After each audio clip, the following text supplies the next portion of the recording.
Lovely. Oh, standard opening to one of my videos, really, isn't it? Welcome to Syndicate Diaries part 3. Thank you to everyone that's watched part 1 and 2. As you would have saw, had a very good run of fish, including my personal best. So if you haven't seen the last 2, I suggest you go back and watch them, because full of fish and some decent ones as well. Of course, I had my the long common 46-pound 1 ounce, which still over the moon with, but things have slowed up somewhat in my fishing. Not fished as much, been back to work and been a bit busier. Fished a few different places, but predominantly not got the rods out as much, and definitely not as much on here. It's my first session on here in probably a couple of weeks now, and since my last capture from here I have blanked once, possibly twice, so I'm now back to try and rectify things. I've got 2 nights ahead of me, and it's perfect time of year, so very end of September. We had that kind of really strange heat wave about 2 weeks ago, and things have started to drop off now, so we're getting close to some frosts in the night, and the temperatures aren't getting too high. I think it's quite a nice day actually, probably around the 13-14 mark, so it's been very comfortable, but the nights are starting to drop off, and we've had that kind of consistently coming up for about a week or so now. So although a lot of places around us seem to have sort of died a death, the fish just have not really known what's up, hopefully having a week or so of sort of consistent conditions will switch them on a little bit. So my fringe is completely in my face at the moment, very much due a haircut, so let's tuck all that out of the way. And yeah, hopefully, giving them a bit of bait, they will turn up today, well, for the next couple of days I'm here. So a swim that I fished a lot of before, this is peg 4, and I've got left one to the pads. Always like putting a rod to the pads because they seem to always hold fish, and strangely this set of pads to my left seem to be in much better condition than what a lot of the other lily pads are around the lake. The other one's starting to break down. This one still looks pretty solid, and we saw a few fish in there this morning. Middle rod straight up to the island spot once again. Went out in the boat earlier, had a little prod around, really nice and clear clay area on that one. And the right rod is a new spot for me in this swim, which is just in the bay behind me. Again, went out and was prodding around, and if I get up, if I show you this, I found another lovely clay spot. So you can see how clean and clay that is. Around a whole area of quite cruddy bottom, I managed to find a really nice clear area, had a prod around in that area, and then it dropped off probably another half a foot or so to a slightly deeper hole. So stuck that in the water, came back to my swim, clipped up, went out, baited it up and took the pole back out. So that one's gone down with a nice drop as well. So I'm actually really confident on all 3 rods now. And like I said, I've got 2 nights ahead of me.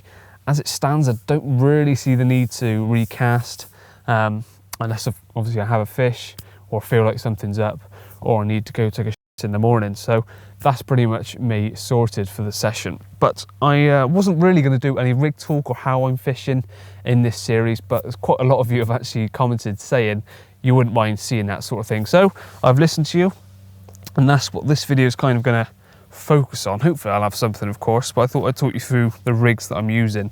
And the one that's been doing me most of my bites over the last year or 2 really, it's a dead simple one, and it's this one. It's my bottom bait rig. I use, I think it's 20-pound skin link, and strip back just a little bit by the hook. So if I go from bait end back, scopic squid cultured bottom bait. I sometimes put a wafter on if I want a little bit more buoyancy, but I tend to keep this as just a straight bottom bait, maybe with a little topper as well. Fairly long hair, because obviously this one with the cultured bait will, when that outer coating breaks down, you're left with just a 15mm boilie. So you've probably got a good ½ inch or more of hair before it even gets close to the hook. And the reason for having a fairly long hair is because I'm fishing for big fish in here, and I feel like having that bait too close to the hook doesn't give it enough separation from the hook to the bait. So quite a long hair, and obviously I've then got a bit of shrink tubing on the shank, which right now is holding that bait in position exactly where I want it to be. But if a fish picks it up and blows it back out, that tubing will slide, giving me even more separation, as you can see right there, from the hook point. So blows it back, bait goes out with the tubing sliding back, hook drops down into the lip and should hook them up. But if I keep it back where it is, also having that bait positioned slightly lower on the shank, being held in position by that shrink tubing, it means it just turns in the hand a lot quicker as well, I found. And I've tested about with it, different positions on the hair, on the shank, sorry, and I do find that getting it pretty much dead in line falling down. So that bait hair follows the same sort of line as the rest of the rig. So it's all straight, and then you've just got your shunt tubing on the eye as well. So that just added a bit of kicker. So that just makes it a bit more aggressive, and that's probably a centimetre or so off the top of the eye, just sort of exaggerating that gape and making sure that it turns really quickly. Like every single time I do the palm test, I barely have to move it, and there, it's already flipped and dug in. Flip it the other way around, pull, flipped and dug in. It's not even getting to the edge of my hand of doing it. It's doing it as soon as it can. It's flipping and turning in. And that, in conjunction with the tubing that will slip back when a fish blows it out, I just think gives so much hook movement and allowance to drop into the lip that it's just proved really deadly. Stripped back coating, probably about an inch from the exit of the tubing down to where the coating starts. So again, I've played about with different levels of stripped back area, and I find that if there's not enough, there's just not quite enough movement in the sort of flipping potential of the hook. So I've stripped it back to about an inch, and I find that that just gives me so much more movement from the strip section to the hook end. That can just move around all different angles, drop into the hook, into the fish's mouth, regardless of what angle that fish has come and picked up that bait. That should flip and turn no problem. And where the stripped section joins the still coated section, I've just bunched up the coating ever so slightly to give it a bit of purchase for some putty. So that putty then loops around or grabs onto all that crinkled up bit of coating. And I just roll that as you normally would, just a little bit. It's not doing anything in regards to quickly balancing anything. It's just to pin things down. And I also find that, obviously, if I'm holding the rig like that and I just let it go slack, straight away that weight is trying to pull down.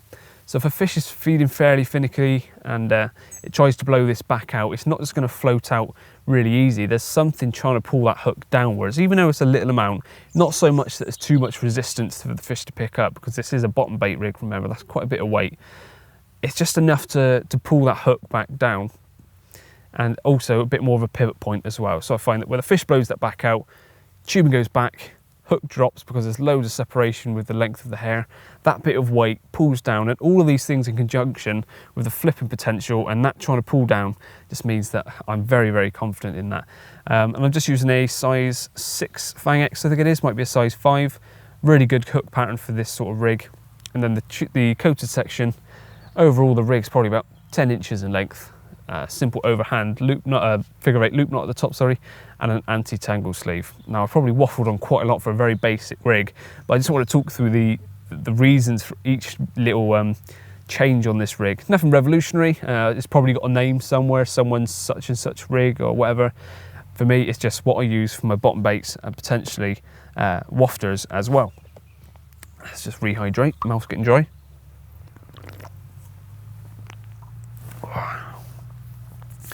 So that is pretty much what I use probably 90% of the time on here. At the moment, I've got one exactly like that on to the island. The right hand rod is an identical rig, only the only difference is I don't have the tubing on the shank of the hook, which is trapping the hair, because that's, I'm using almost like a, not quite a KD, because it's not coming out just one whipping down and then whipping below, but it just gives a lot more freedom, and I'm using that with a wafter. So the hook lies flat and the wafting bait, quite a bit of separation with the hair, is just able to flutter around above the hook nicely. It's a bit more of a critically balanced version of the exact same rig. Ronnie rig, everyone knows what Ronnie rig is. I do use these occasionally, not a lot on here at the moment. I've found that since going back to bottom baits and wafters and things, I've done better, because pop-up's obviously great for so many different lakes and lake makeups and things.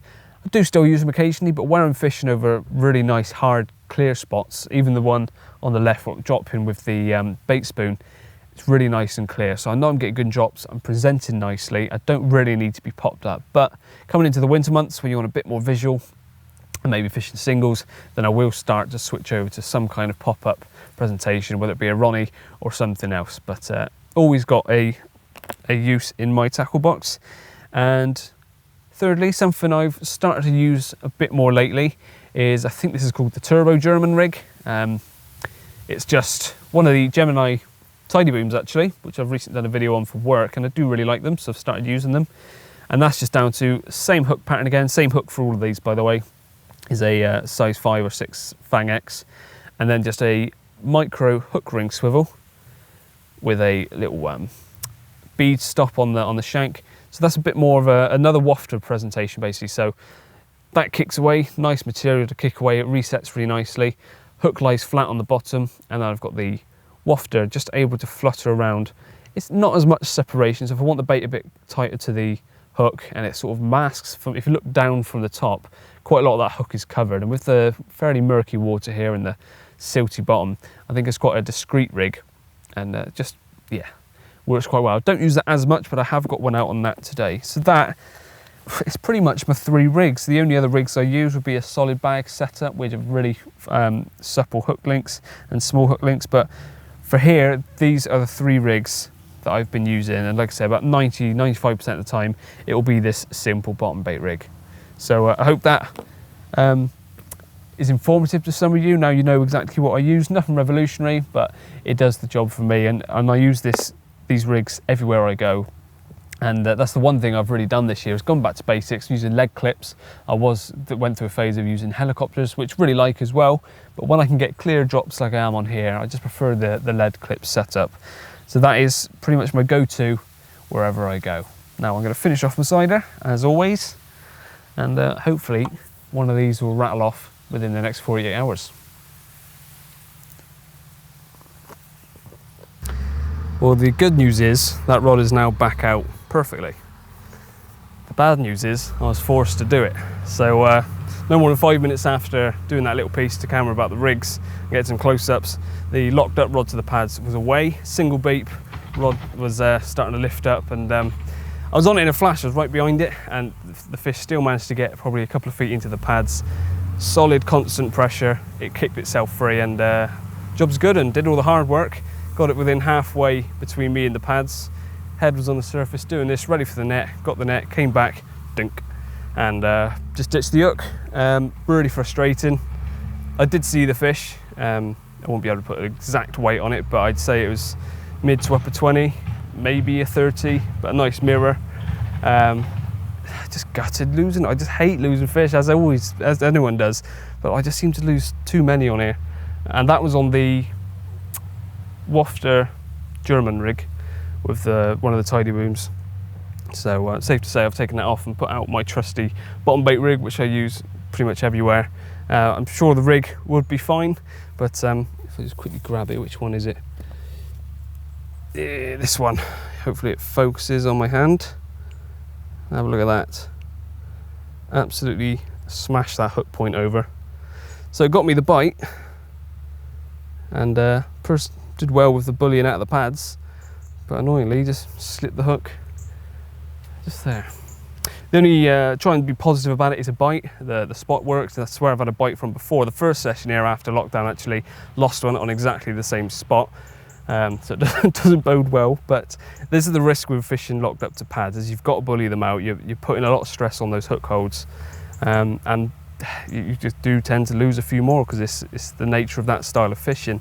Also, it's the very start of the session. It's only 6 or so hours in, and I've got a couple of days ahead of me. So looking at it from that point of view, I've got a bite early on. I know the spot's working. Hopefully they're on the bait. So all I can do now is try and redeem myself this session.